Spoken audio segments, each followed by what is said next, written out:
Shalom, selamat pagi. Selamat bertemu kembali dalam program kita membaca Alkitab setiap hari. Pagi hari ini kita masuk dalam episode 18 Mei. Saya terus mengajak kita Bapak dan Ibu, kita ikuti terus pembacaan Alkitab kita. Mari kita terus bertumbuh di dalam firman Tuhan. Mari kita terus dipimpin oleh firman Tuhan. Amin. Sebelum kita mulai, saya undang kita mari berdoa bersama di dalam Tuhan. Kita berdoa. Bapa yang baik, kami bersyukur pagi hari ini buat anugerah-Mu yang besar. Kami bersyukur pagi hari ini hari yang indah bagi kami. Kami boleh kembali mendengarkan renungan firman Tuhan. Kiranya Roh Kudus menolong firman-Mu, Roh Kudus menguatkan firman-Mu. Di dalam Yesus Kristus kami berdoa. Haleluya. Amin. Tema kita pagi hari ini, Tuhan memperpanjang umur. Tuhan memperpanjang umur. Saya akan bacakan 2 Raja-Raja pasal yang ke-20 ayat 1 sampai ayat yang ke-5. Judul perikopnya di sana dikatakan Hizkia sakit dan disembuhkan. Pada hari-hari itu Hizkia jatuh sakit dan hampir mati. Lalu datanglah Nabi Yesaya bin Amos dan berkata kepadanya, "Beginilah firman Tuhan, sampaikanlah pesan terakhir kepada keluargamu, sebab engkau akan mati, tidak akan sembuh lagi." Lalu Hizkia memalingkan mukanya ke arah dinding dan berdoa kepada Tuhan. "Ah Tuhan, ingatlah kiranya bahwa aku telah hidup di hadapan-Mu dengan setia dan dengan tulus hati, dan bahwa aku telah melakukan apa yang baik di mata-Mu." Kemudian menangislah Hizkia dengan sangat. Tetapi Yesaya belum lagi keluar dari pelataran tengah, tiba-tiba datang firman Tuhan kepadanya. "Baiklah, dan katakanlah kepada Hizkia, raja umatku, beginilah firman Tuhan Allah Daud bapa leluhurmu, telah kudengar doamu dan telah kulihat air matamu. Sesungguhnya aku akan menyembuhkan engkau. Pada hari yang ketiga engkau akan pergi ke rumah Tuhan." Saudaraku yang kasih Tuhan, renungan kita pagi hari ini kita melihat bahwa Raja Hizkia, raja yang takut akan Tuhan, dia sakit. Dan Tuhan mengutus Nabi Yesaya untuk menyampaikan kepada Hizkia bahwa supaya Raja Hizkia ini menyampaikan pesan-pesan terakhirnya kepada keluarganya. "Sampaikanlah pesan-pesan terakhir kepada keluargamu, karena apa? Karena engkau Hizkia akan mati." Tetapi saudara, Hizkia ini menangis kepada Tuhan. Dia berdoa kepada Tuhan, sehingga datang kembali firman Tuhan kepada Hizkia, "Engkau tidak akan mati." Keputusan Tuhan ini ditunda. Nah, ini saudara, keputusan Tuhan juga bisa ditunda, ya. Tidak jadi saudara Hizkia ini mati, tetapi umur Hizkia ini diperpanjang 15 tahun lagi. Saudara yang kasih Tuhan, bolehkah kita berdoa meminta panjang umur kepada Tuhan? Boleh, saudara. Tetapi saudara, apa yang menjadi motivasi kita untuk meminta umur yang panjang? Apakah karena kita takut mati? Saudara, ada orang meminta panjang umur karena takut mati. Apakah saudara takut mati? Tetapi saudara, perlu kita ingat, apa gunanya panjang umur tetapi dibayang-bayangi rasa takut akan mati? Kenapa orang takut mati, saudara? Saya mau bertanya kepada saudara hari ini, apakah saudara takut mati? Orang yang takut mati adalah orang yang tidak percaya bahwa hidupnya setelah mati mendapatkan hal yang lebih baik.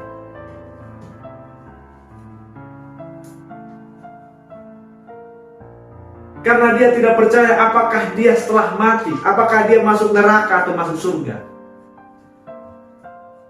Tetapi saudara, kalau kita orang yang sudah percaya kepada Tuhan, orang yang sudah percaya keselamatan bagi anak-anak Tuhan yang telah dianugerahkan kepastian keselamatan, panjang umur atau pendek umur bukanlah hal yang utama.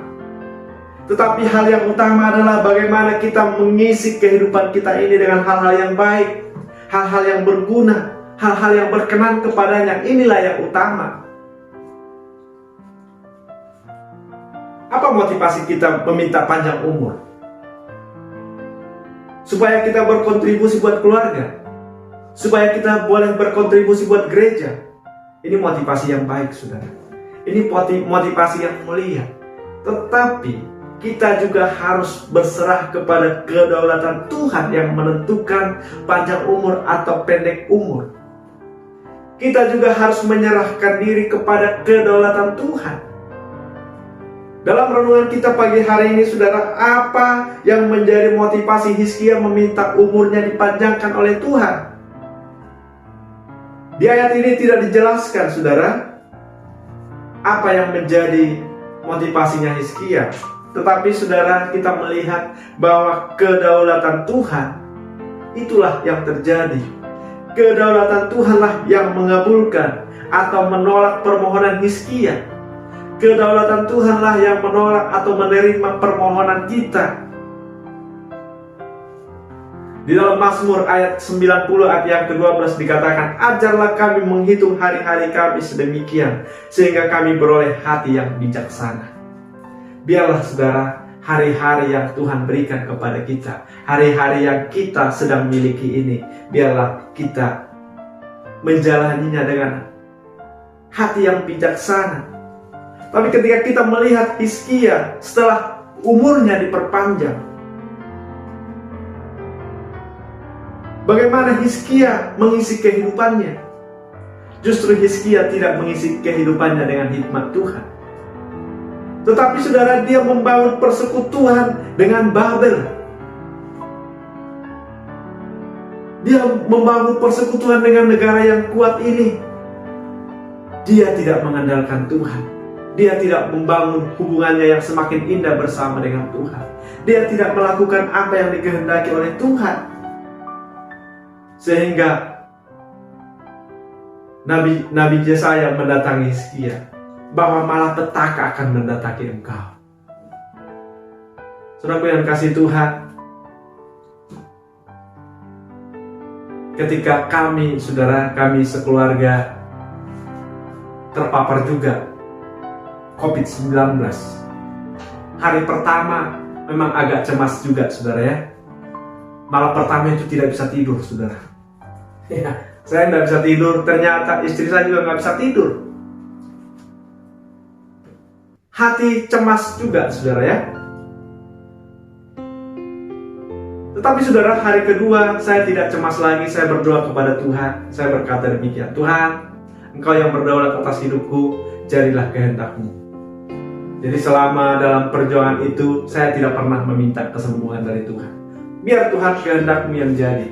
Dan saya juga tidak meminta doa kepada rekan-rekan hamba Tuhan. Bahkan saya tidak memberitahukan kepada jemaat yang saya gembalakan juga. Karena apa? Saya sendiri pun tidak berdoa, saudara, untuk saya sembuh.